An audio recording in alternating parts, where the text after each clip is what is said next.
Good evening all of you. कैसे हैं आप सभी? आई होप कि आप लोग बहुत ही अच्छे होंगे और बहुत ही अच्छे से पढ़ाई कर रहे होंगे। मैं अनामिका पांडे आप सभी का एसएससीएन पॉइंट पर स्वागत करती हूं और आज का अपना क्लास स्टार्ट करती हूं। तो आज हम लोग associative law and commutative law के बारे में पढ़ेंगे। आज हम लोग सहचर्य नियम क्या होता है या क्रम विनिमय नियम क्या होता है इसके बारे में जानेंगे। तो आइए सबसे पहले मैं आप लोगों को कॉम्यूटेटिव लॉ बताती हूँ कि कॉम्यूटेटिव लॉ क्या होता है या क्रम विनिमय नियम क्या होता है। तो अगर हम लोग छोटे से एग्जाम्पल के तहत देखें कि अगर a इंटू बी वही मान देता हो या वही वैल्यू देता हो जो वैल्यू b इंटू ए दे, तो हम कह सकते हैं कि अंडर मल्टीप्लिकेशन या गुणन के तहत यह कॉम्यूटेटिव लॉ फॉलो कर रहा है। ऐसे ही अगर हम लोग यह देखें कि a प्लस बी जो मान देता है वही मान b प्लस ए भी दे रहा है, तो हम लोग कह सकते हैं under addition this is follow commutative law या योग के तहत यह क्रम विनिमय नियम को फॉलो करता है। आइए इसको और अच्छे से समझते हैं कि कॉम्यूटेटिव लॉ क्या होता है। एट फर्स्ट हम लोग कॉम्यूटेटिव लॉ देखेंगे अंडर एडिशन यानी कि योग या जोड़ के तहत हम लोग कॉम्यूटेटिव लॉ के बारे में पढ़ेंगे। तो होता क्या है कि अगर a प्लस बी की वैल्यू जो आती है वही वैल्यू b प्लस ए की भी आए, तो हम कह सकते हैं कि एडिशन के तहत यह क्रम विनिमय नियम फॉलो करता है। आइए एग्जाम्पल के तहत देखते हैं कि अगर हम लोग 8 प्लस 3 ऐड कर दें तो जो वैल्यू 8 प्लस 3 की आएगी वही वैल्यू अगर हम लोग 3 प्लस 8 को ऐड करें तो वही वैल्यू 3 प्लस 8 की भी आ रही है, यानी कि यह भी 11 आ रहा है और यह भी 11 आ रहा है। तो हम लोग यहाँ कह सकते हैं under addition this is follow commutative law. योग के तहत या जोड़ के तहत यह कॉम्यूटेटिव लॉ को फॉलो करता है। इसमें देखते क्या है हम लोग कि रिवर्स वैल्यू भी बराबर होनी चाहिए, यानी कि a प्लस बी की वैल्यू b प्लस ए के बराबर होनी चाहिए। इसके अलावा हम लोग कह सकते हैं जैसे 5 प्लस 3 की वैल्यू 3 प्लस 5 के बराबर होनी चाहिए। अब आइए हम लोगों को पता चल गया कि एडिशन के तहत कॉम्यूटेटिव लॉ फॉलो किया जा सकता है, लेकिन क्या सब्ट्रैक्शन के तहत भी कॉम्यूटेटिव लॉ फॉलो किया जा सकता है? तो आइए अब हम लोग सब्ट्रैक्शन के तहत देखते हैं कि a माइनस बी और b माइनस ए की वैल्यू इक्वल होती है या नहीं। a के जगह अगर हम लोग 5 मान ले और b के जगह अगर हम लोग 3 माने तो यह वैल्यू हमें देगी, क्या दे देगी? तो यह 2 देगा। और अगर 3 में से हम लोग 5 को सब्ट्रैक्ट करें तो यह वैल्यू हमें क्या मिलेगी? -2 मिल जाएगी।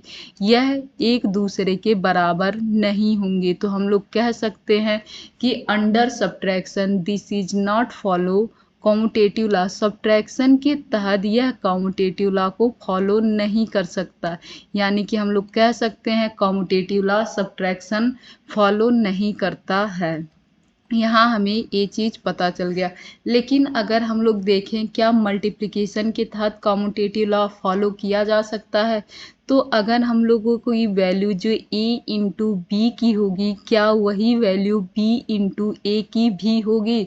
तो देखते हैं अगर हम लोग 5 ले लें और 8 ले लें, इसको मल्टीप्लाई करने के बाद हमें जो वैल्यू मिलती है वही वैल्यू अगर हम लोग 8 में 5 से गुणा करें तो भी क्या वही वैल्यू मिल रही है? तो हाँ, अगर हम लोग 5 इंटू 8 कर रहे हैं या 8 इंटू 5 कर रहे हैं, दोनों कंडीशन में हमें 40 मिल रहा है। तो हम लोग कह सकते हैं this is follow commutative law under multiplication.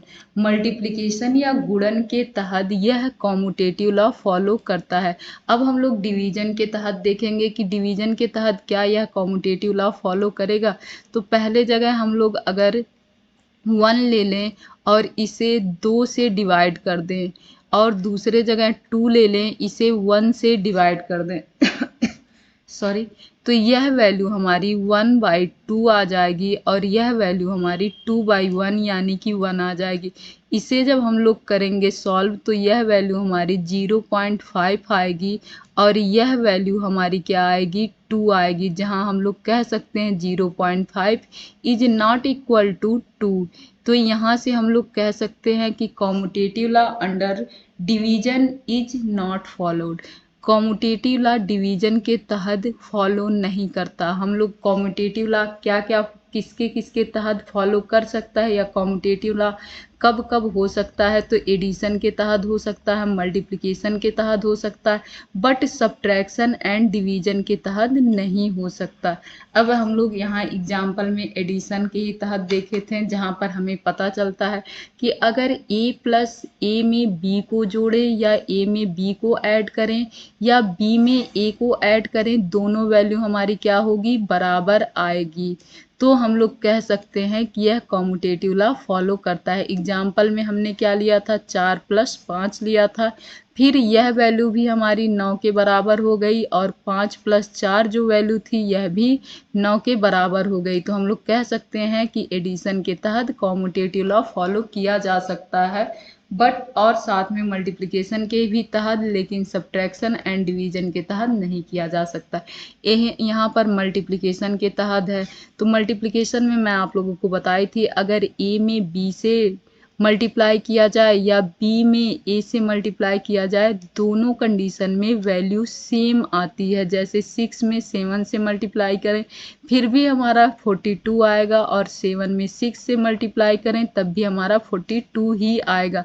तो हम लोग कह सकते हैं कि कॉम्यूटेटिव लॉ मल्टीप्लिकेशन के तहत भी फॉलो किया जा सकता है। कॉम्यूटेटिव लॉ होता है मल्टीप्लिकेशन के तहत भी, लेकिन डिवीजन के तहत नहीं होता। ऐसे ही हम लोग एसोसिएटिव लॉ देखेंगे कि एसोसिएटिव लॉ क्या होता है। तो यहाँ पर अगर हम लोग 3 डिजिट ले लें, जैसे अगर ए बी एंड सी ले लें और दूसरे जगह भी हम लोग ए बी सी ले लें, तो अगर पहले हम लोग ए और बी को ऐड कर दें या पहले हम लोग क्या करें, ए और बी को ऐड कर दें फिर इसमें सी को ऐड करें, तो जो वैल्यू हमें मिलेगी वह पहले अगर हम लोग b और c को ऐड करें फिर a को ऐड करें तो जो वैल्यू मिलेगी उसके बराबर होगी। क्या कही हूँ मैं, फिर से आप लोग सुनिए। a b c हमारे पास 3 अंक हैं। इन तीनों अंक में पहले एक बार मैंने a और b को जोड़ दिया, फिर इसके बाद मैंने इसमें c को जोड़ा, तो जो हमें मान प्राप्त हुआ कि पहले a और b को जोड़ी हूँ फिर c को जोड़ी हूँ, वही मान हमें तब भी प्राप्त हुआ जब हमने पहले b और c को जोड़ दिया और बाद में a को जोड़ दिया। जब इस कंडीशन को सेटिस्फाई किया जाए तो हम लोग कह सकते हैं कि यह एसोसिएटिव लॉ फॉलो करता है अंडर एडिशन। एडिशन के तहत एसोसिएटिव लॉ फॉलो करता है। आप लोग समझ गए होंगे कि इसमें मैं क्या बोली हूँ।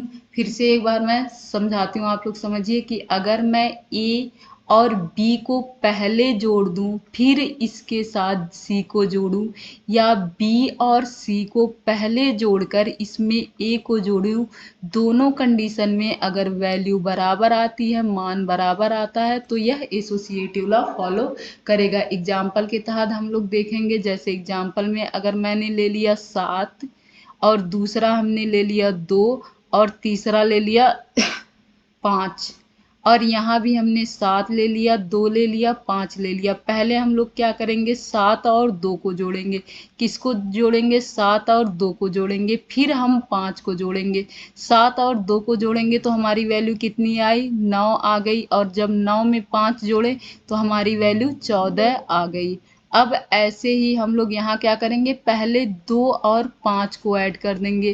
पहले क्या करेंगे, 2 और 5 को ऐड करेंगे। 2 और 5 को ऐड करते ही हमारी वैल्यू 7 आ गई, फिर हम 7 को ऐड करेंगे, यहाँ भी लास्ट में हमारी वैल्यू 14 आ गई। दोनों जगहों पर वैल्यू क्या आई, 14 आई, यानी कि हम लोग क्या कह सकते हैं कि यह एसोसिएटिव लॉ फॉलो कर रहा है। आइए नेक्स्ट देखते हैं। अब इसी को एग्जाम्पल के तहत देखते हैं। इसमें भी क्या कहा है कि सबसे पहले ए और बी को हम लोग जोड़ें, फिर बाद में सी को जोड़ें, या हम लोग पहले बी और सी को जोड़ें और फिर ए को जोड़ें। अगर दोनों कंडीशन में यह मान बराबर होता है तो हम लोग कह सकते हैं यह एसोसिएटिव लॉ फॉलो करता है। और कभी भी एडिशन एसोसिएटिव लॉ फॉलो करता है, मल्टीप्लिकेशन भी एसोसिएटिव या सहचर्य नियम का पालन करता है, बट सब्ट्रैक्शन एंड डिवीजन यहाँ भी एसोसिएटिव लॉ भी फॉलो नहीं करते हैं। आप लोगों को पहले भी पता है कि कॉम्यूटेटिव लॉ या क्रम विनिमय नियम भी एडिशन और मल्टीप्लिकेशन के साथ फॉलो करता था, बट ए सब्ट्रैक्शन और डिवीजन के साथ फॉलो नहीं करता था। सेम कंडीशन यहाँ भी है कि एसोसिएटिव लॉ भी एडिशन और मल्टीप्लिकेशन के तहत तो फॉलो करेगा, बट सब्ट्रैक्शन एंड डिवीजन के तहत नहीं करेगा। तो आइए यहाँ ध्यान से और देखते हैं। तो ये वैल्यू क्या थी, पहले ए और बी को जोड़ें बाद में सी को जोड़ें, या पहले बी और सी को जोड़ें बाद में ए को जोड़ें। दोनों कंडीशन में हमारी मान क्या हो रही थी, बराबर हो रही थी। तो एडिशन के तहत ये क्या करेगा, कॉम्यूटेटिव लॉ फॉलो करेगा। ऐसे ही हम लोग किसके तहत देखेंगे, ऐसे ही हम लोग डिवीजन के तहत देखेंगे कि सबसे पहले हम लोग सब्ट्रैक्शन के साथ देख लेते हैं, फिर हम लोग क्या करेंगे, मल्टीप्लिकेशन के साथ देखेंगे। तो आइए सब्ट्रैक्शन के साथ देखते हैं कि a माइनस बी माइनस सी में पहले a और b को घटाएं फिर c को घटाएं, या पहले b और c को घटाएं फिर a को घटाएं, यह वैल्यू बराबर होगी कि नहीं होगी। तो हम लोग वैल्यू मान लेते हैं, 3 मान लेते हैं, 5 मान लेते हैं, 2 मान लेते हैं। फिर यहाँ भी हमारा क्या होगा, 3, 5 एंड 2 हो जाएगा। तो सबसे पहले हम लोग किसको सब्ट्रैक्ट करेंगे, 3 और 2 को सब्ट्रैक्ट, 3 और 5 को सब्ट्रैक्ट करेंगे।